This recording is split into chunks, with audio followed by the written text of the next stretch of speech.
why does it seem that so many bodybuilders these days are dying at such a young age? Is there something that they're doing that are contributing to this premature mortality that we see? Obviously, not every bodybuilder is dying, but it seems like almost not a month goes by when you don't hear of some bodybuilder somewhere dying, and it seems to hit the professional ranks more than the amateur ranks. Now, the obvious answer to that, why it hits the pros more than the amateurs, would be that the pros use more of various performance-enhancing drugs, or such as anabolic steroids, growth hormone, insulin, and all those things. But are bodybuilders really dying more than the average person? If you look at the statistics, one website looked at this and they figured out that the average mortality rate for professional bodybuilders is 12.6%. For the average American man, it's 13.5%. That would mean that bodybuilders have a lower mortality rate than the average person. But you would think that the bodybuilders would be a lot healthy, since bodybuilding entails a lot of good health habits, such as paying attention to nutrition, exercise, cardiovascular exercise, not letting yourself get obese. All these things are risk factors for mortality and diabetes, stroke, all those things that people do. The bad health habits that lead to these diseases usually are not engaged in by bodybuilders. But it's also point out that if you look at the historical record, you know, the reason why it stands out, these current deaths of bodybuilders, is because bodybuilders of yesteryear didn't die like this. A lot of them lived to it, well, I wouldn't say they lived to a super old age. There's only one bodybuilder I can think of offhand who lived to over 100. This was a bodybuilder from India. Can't remember his name offhand. He was a little short guy. He was only something like 5 feet tall, maybe even 4'11". He competed in a contest way back in 1948. I think it was a Mr. Universe contest. And he lived to just over about, I think it was 102, possibly 103. Now, there's something to that. I should point out that one of the things that I've been studying longevity research for a number of years now for personal reasons, because I'm getting older. So, you know, I want to do whatever I can to try and extend my health span. You know, you have to differentiate between health span and lifespan, meaning that a lot of your lifespan is determined by genetic predispositions, especially disease. Like, for example, if you have bad genes towards cardiovascular disease or diabetes, like I have bad genes towards both of them, you basically have to go out of your way to kind of turn off those genes. That's a science called epigenetics. They now know that even if you're born with bad genes, there's ways to turn them off, for example, through exercise and nutrition technology and methods, much of which I discuss in my Applied Metabolics newsletter. I talk about this a lot, about ways to basically control your longevity through, again, natural means. No, it doesn't involve any drugs. Occasional drugs like metformin, you know, but not an extensive use. It's all natural. I discuss, again, that extensively in my Applied Metabolics newsletter. But the thing is that, you know, the years ago, the bodybuilders, let's say the ones who won contests in the 40s and the 50s, a lot of these guys lived into their 70s and 80s. Just the other day, as a matter of fact, there was a bodybuilder named, well, his movie name was Mark Forrest. He did a number of muscle movies in the 60s. His body, as a bodybuilder, he was known as Lou Degny. He competed in contests in the 50s. He just passed away. I believe it looked like it was a stroke. He just passed away. He was 89 years of age. Now, Reg Park made it into his late 70s. He was a great bodybuilder, won 4 Mr. Universe contests. John Grimmick made it to, I believe it was 88. John Grimmick won 2 Mr. America titles. The only man to win 2 consecutive Mr. America titles, 1940 and 41. He made it to 88 years of age. I can go on, but there is definitely a trend for bodybuilders of years ago to live a little bit longer than the predicted lifespan, which I believe now for men is something like 73. A lot of older bodybuilders from the past actually exceeded that average lifespan. They lived sometimes 80, 89. Jacqueline, of course, lived to 94, I believe it was. Joe Weider lived to 94. So why are these guys dying today? I mean, you look at Dallas McCarver a couple of years ago, young bodybuilder on the way up, top pro. I even predicted in a Generation Iron video where I reviewed the Mr. Olympia that he competed in. I predicted that he would be a future Mr. Olympia. Instead, the man died at age 26. Then you got a guy like Luke Sandow, again, a great bodybuilder. I'm not really sure of what caused his death. I've heard all different things, any ranging from suicide to something else. I don't know. But I do know he was only 31 when he passed away. Of course, more recently, we have two great guys, Sean Roden, who was the 2018 Mr. Olympia. He died of a heart attack at age 46, which is very young. And then you have George Richardson, who was a top professional competitor, found dead in his hotel room 3 days before he was going to compete in this year's Mr. Olympia. I have not received or I haven't read any reports that basically tell the reason or give the cause of his death. I did see some anecdotal report that when his body was found, he had blood coming out of his nose. That could be suggestive of a brain aneurysm or something like that, where basically a blood vessel in the brain suddenly explodes. It's like having a massive stroke. It could kill you like a bullet to the head. I do know that sudden death of any kind, unless it's caused by unnatural means like being stabbed in the heart or a bullet or something like that, when a person dies suddenly, it's almost always some sort of cardiovascular event. Anyway, this website did some statistical research, and it combined, it looked at about 60 professional bodybuilders, and it came out with some causes of death, and maybe we'll discuss them and get an idea of why so many guys, or why it seems that so many bodybuilders are dying young. According to this website, bodybuilding deaths for 60 deceased pro bodybuilders included 25 cardiovascular events that range from 17 heart attacks, 6 heart failures, 1 vasculitis, 1 aneurysm. I'm not sure who had the aneurysm. It might have been George Richardson. I don't know. But heart failure is an interesting cause of death for a younger person. Congestive heart failure is more common in people that are older, usually over age 60. As a matter of fact, 40% of people have some form of congestive heart failure. But to have it in a young person is very unusual, especially when you consider that exercise is about one of the best things you can do to keep your heart strong. A combination of aerobic exercise and weight training will keep the heart strong. Although somebody who's been working out for years does get, it's unavoidable, you get a degree of what they call cardiac hypertrophy, especially of the left ventricle. That's the pumping chamber of the heart. You have to understand the heart is like a muscle. In other words, when you put stress on the heart, like through exercise, to take on the added stress, the muscle, the heart muscle, which is a specialized muscle, it enlarges, just like a skeletal muscle does when you lift weights. It does that to handle the extra burden being placed on it by exercise. And that's not a bad thing. It's a bad thing if it's caused by something pathological like long-standing hypertension, high blood pressure. That can also cause a large heart, which leads to heart failure. But just having a large heart doesn't mean that you're in trouble as far as heart disease. But what it does do, it kind of sets you up where when you get older, because of your enlarged heart, you have to continue to exercise to keep that pumping chamber, that left ventricle. You got to keep it strong by continuing to do exercise and aerobics just to keep it strong. If you don't, then you, because of a predisposed enlarged heart, you could slip into heart failure.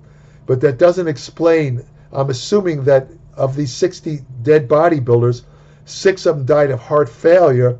I'm assuming that most of these guys might have been over 50 years of age, where they might have given up weight training and maybe, not worked out at all, taken on bad habits like the average person, bad nutrition, Maybe some of them smoked cigarettes, which is horrible for your heart.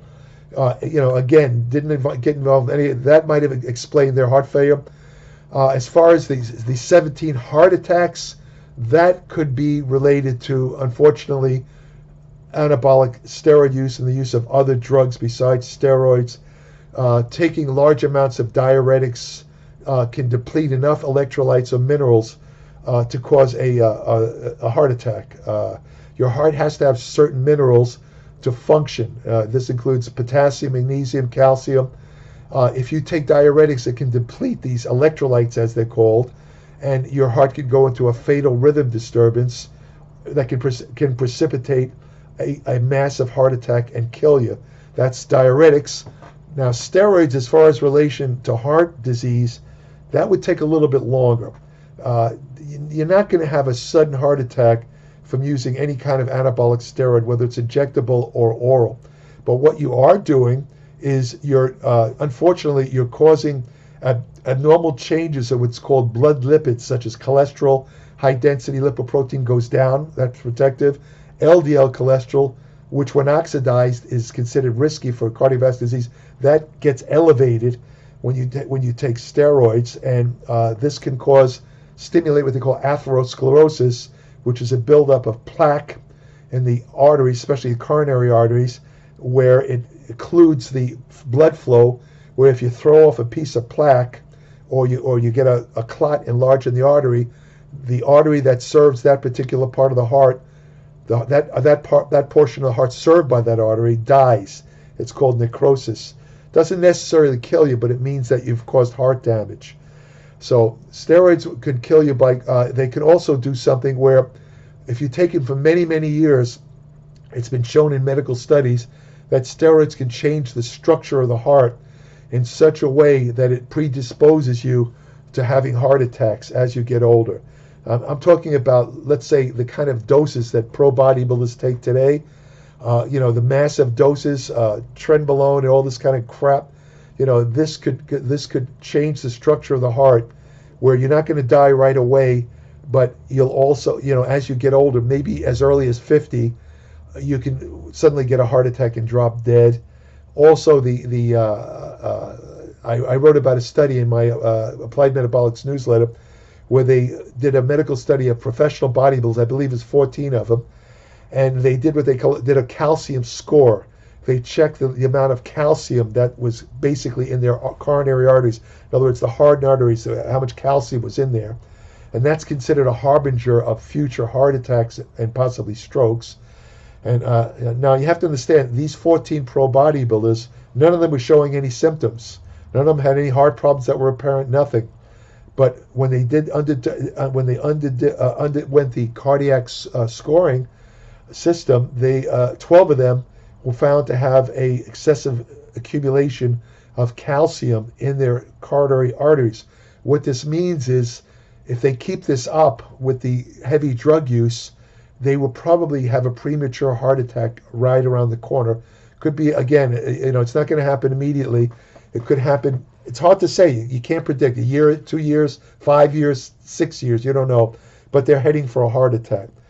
Now, the next causes of death were what they call 11 unspecified natural causes, including 5 unreleased causes, meaning they don't know what caused the deaths of the bodybuilders. 7 of the bodybuilders died of cancer. 2 of them died of stomach cancer. I know that Dennis Tenorino was an old friend of mine. He was a former Mr. America, Mr. Universe, was a pro bodybuilder. He died of stomach cancer, which I believe was not related to any drug use.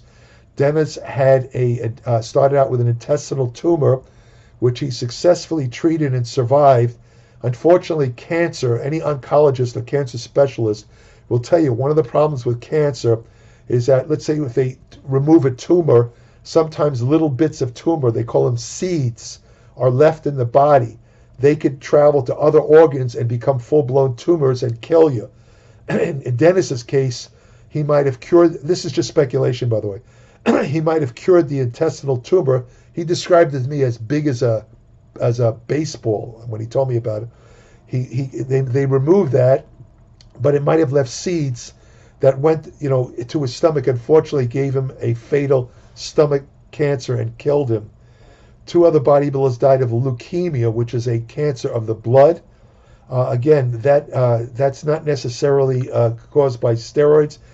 There was speculation years ago that growth hormone could stimulate leukemia, but when they did follow-up studies, they found that, for example, children who are given growth hormone because they're deficient in it, children deficient in growth hormone, they followed them for as much as 25 years, and they found almost low to no rates of leukemia. So even though it's still speculative that leukemia, is related to human growth hormone use, there's a famous bodybuilder who got leukemia. I don't want to mention his name. He's still alive. You guys probably know who he is. He was he was considered to have a great possible pro career, kind of faded out. He got leukemia. He attributed it to his use of growth hormone. Again, there's no cause and effect proof of that, but that's what he said. One bodybuilder died of skin cancer. I don't know who that is. I do know that Robert Kennedy, who is the publisher of Muscle Mag International, he died of a skin cancer that started out on his scalp. He was kind of bald up there, and he didn't treat it for 30 years. It was an easily curable type of skin cancer. He didn't treat it, and it spread internally and wound up killing him. That might have been who they were referring to, although he was not a pro bodybuilder. 6 bodybuilders died of kidney problems. 3 of them died of kidney failures. 1 of them died of multiple organ failure. What is that? Multiple organ failure usually means, for example, a lot of times people with kidney failure, when one organ fails, it's like a chain reaction. Suddenly other internal organs suddenly fail along with it, all at the same time, and that's fatal. So, you can have like a liver failure, then you suddenly have kidney failure, then heart failure, then you die. That's a catastrophe, a medical catastrophe. 1 died from a failed kidney transplant, and 1 died of a sudden decline chronic kidney disease. I'll mention his name a little bit later. He was a great guy, former Mr. USA winner. He had kidney disease, and for a couple of years, he also had prostate cancer. Eventually, the kidney disease, his kidneys just went real fast, and he died. He had 6 unnatural deaths, which of course cannot be contributed to any drugs at all. We're talking 2 murders, 2 suicides, 1 overdose, and 1 accidental death. 2 of them died of Alzheimer's disease. One of them I know for sure was Larry Scott, who won the first 2 Mr. Olympia contests in 1965 and 1966. Larry died of Alzheimer's disease. 2 of them died of lung disease, valley fever. That would be Dave Johns, who was the 1977 let me think, was it? Yeah, I think it was the 1977 Mr. America. He died of San Joaquin Valley fever, which is a type of fungus where if it spreads systemically, it can be treated in its early stages with antifungal drugs, but if it spreads too much systemically, you'll die. It's usually related to a failure of the immune system too. Another bodybuilder died of pneumonia, and 1 bodybuilder died of liver failure. The bodybuilding related kidney deaths at 10% is abnormally high, and it could be related to using certain drugs like insulin and diuretics. Diuretics put a tremendous strain on kidney function. The combination of dehydrating yourself by not drinking water and fluids and taking a lot of diuretics before a contest is practically lethal to the kidneys. It's like taking a knife and cutting your kidneys to bits. Yet people do that all the time. As far as liver damage, that's more associated with oral anabolic steroid drugs. Oral anabolic steroid drugs are designed not to be prematurely degraded in the liver, so they tend to accumulate in the liver. Depending on how much oral steroid you use at the same time, you get what they call a chemical hepatitis. You get an inflammation in the liver, which causes what they call cholestasis. It blocks the ducts that deliver bile to the gallbladder, and what happens is the bile builds up in the liver and starts to destroy hepatocytes, which are liver cells, and it can lead to liver cirrhosis, which is scar tissue in the liver, or in a worst case scenario, you could die from liver cancer. Of course, if you drink alcohol, it makes it much, much worse. Cancer deaths are not common in bodybuilders. My experience is, for some reason, European bodybuilders years ago, a lot of them smoked cigarettes, but the American bodybuilders didn't follow suit.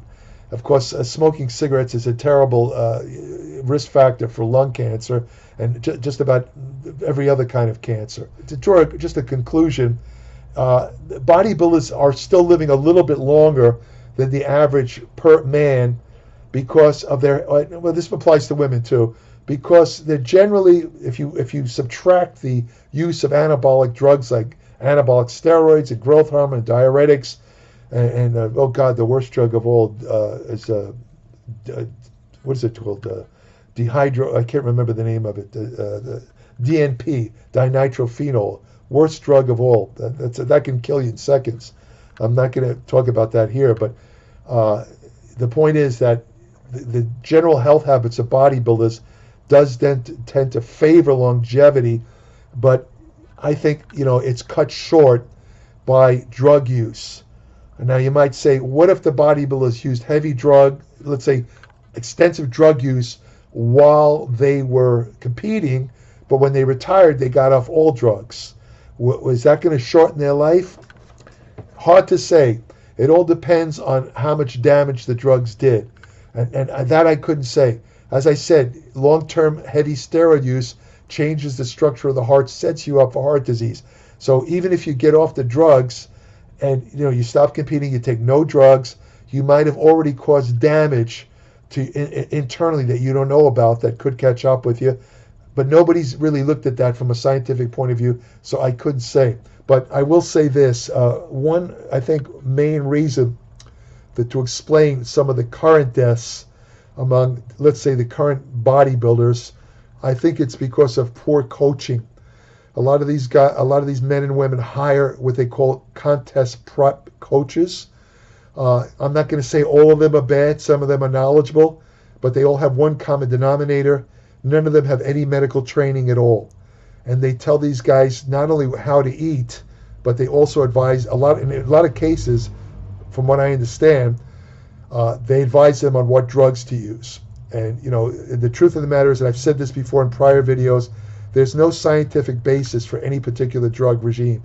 There's none that have ever been tested scientifically. They're all anecdotal. In other words, it worked for this guy, so it'll work for that guy. That's the only basis of it. The problem is that when these gurus or these bodybuilding contest prep people, when they give their clients or suggest these drug regimes, if they a lot of times they're not, these bodybuilders are not monitored medically. They're not undergoing required blood tests, medical tests. So if something hits them, it hits them hard enough to kill them.